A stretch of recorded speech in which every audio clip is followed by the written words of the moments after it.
ہمارے والد واجد قدس اللہ تعالیٰ سرہ اس کو بڑی خوبصورت تعبیر فرمایا کرتے تھے. جب ہمارے بڑے بھائی جان مرحوم جو مولانا ذکی کیفی صاحب مرحوم کا انتقال ہوا تو حضرت والد صاحب رحمۃ اللہ علیہ اس وقت بستر عدالت پر تھے اور شدید تکلیف میں تھے. تو اور بہت سی باتیں ہیں، لیکن اس میں ہمارے جو بھابھی تھیں اور ہمارے بھتیجے تھے بھتیجیاں، ان کو خط لکھا پیارے بچوں کہہ کر. اس خط میں ان کی بہرحال صدمے کا بھی اظہار کیا، لیکن ایک جملہ لکھا اس میں کہ ہمارے درد و غم کی اصل وجہ یہ ہوتی ہے کہ ہم واقعات کو الٹا پڑھتے ہیں.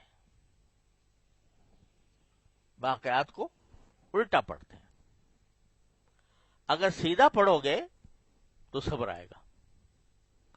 واقعات کو الٹا پڑھنے کا کیا کہنے لگے کہ مثلا واقعات کو الٹا پڑھنے کا یہ ہے کہ ہم یہ کہتے ہیں کہ بھئی 50 سالہ نوجوان جوان تھا اور ابھی جو ہے حج کر کے آیا تھا، ابھی کچھ دنوں میں لوگوں اتنے بچوں کو کسی کی شادی نہیں ہوئی تھی، اپنی کوئی اتنی بڑی خوشیاں نہیں دیکھی تھیں، اور اس حالت میں جو ہے ان کے اوپر دل کا دورہ پڑا اور ختم ہو گئے.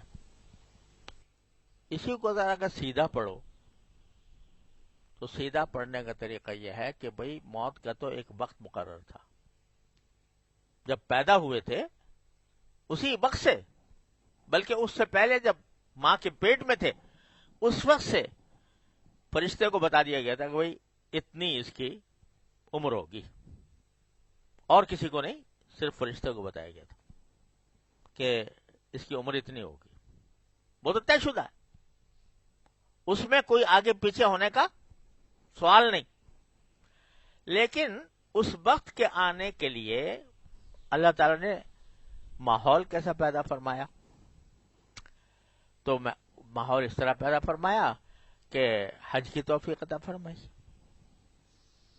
وفات سے پہلے، اور حج کے ذریعے اللہ تبارک و تعالی نے گناہوں کی معافی، کفارہ، توبہ، استغفار وہ سب کروا لیا. اب یہ بھی ممکن تھا کہ وہیں انتقال کر جاتے حج کرنے کے بعد، لیکن اگر وہاں ہوتا تو بچے جو ہیں، گھر والے جو ہیں، ان کو قرار نہ آتا کہ وہیں کس طرح ہم وہیں پر انتقال ہو گیا، ہم کاش کے مل لیتے، کچھ صورت دیکھ لیتے. تو حج کر کے یہاں واپس بھی بھیج دیا. واپس بھیجتے ہی انتقال ہو سکتا تھا، لیکن کچھ دن خوشی کے بھی منا لیے، لوگوں کی دعوتیں بھی کر دیں اور لوگوں سے مبارکبادیں بھی وصول کر لیں. کچھ ہدیے تحفے جو کر لے کر آئے تھے وہ لوگوں کو پہنچا بھی دیے. اور ایک بیٹا یعنی مولانا محمود اشرف صاحب، یہ اس وقت مدینہ یونیورسٹی میں پڑھتے تھے، تو اگر ویسے انتقال ہوتا تو وہ 1-1.5 سال سے بیٹا جو ہے وہ باہر تھا اور اس کو ملنے کی موقع نہیں ملا تھا، خدمت کا بھی موقع نہیں ملا تھا، تو اس کو خدمت کا موقع وہاں دلوا دیا مدینہ منورہ میں، کہ باپ کی اس نے صحبت بھی اٹھا لی، خدمت بھی کر لی اور حج میں بھی ساتھ رہا. اس کو یہ انعام دے دیا. اور پھر جو یہاں تھے ان کو زیارت بھی کرا دی، ملاقات بھی کرا دی، ان کے ساتھ 2-4 دن اس کے خوشیوں کے بھی پیدا کر دیے. اس کے بعد اللہ تعالی نے ان کو بلایا، سمجھے؟ تو یہ فرمایا کہ ہر واقعے کو الٹا پڑھنے کے بجائے سیدھا پڑھو.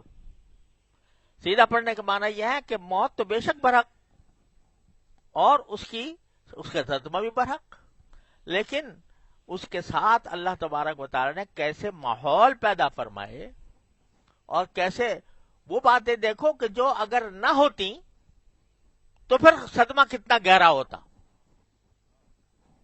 پھر صدمے کی کیا کیفیت ہوتی. تو یہ جملہ فرمایا کہ عجیب جملہ ہے یاد رکھنے کا.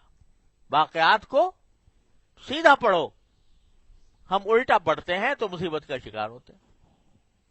سیدھا پڑھنے کے معنی کیا ہے؟ یقین اللہ تعالیٰ کے اوپر.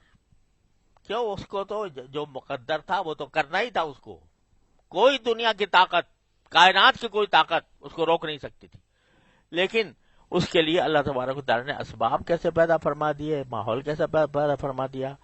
اس وقت میں بھی میرے پاس کتنی نعمتیں موجود رہیں.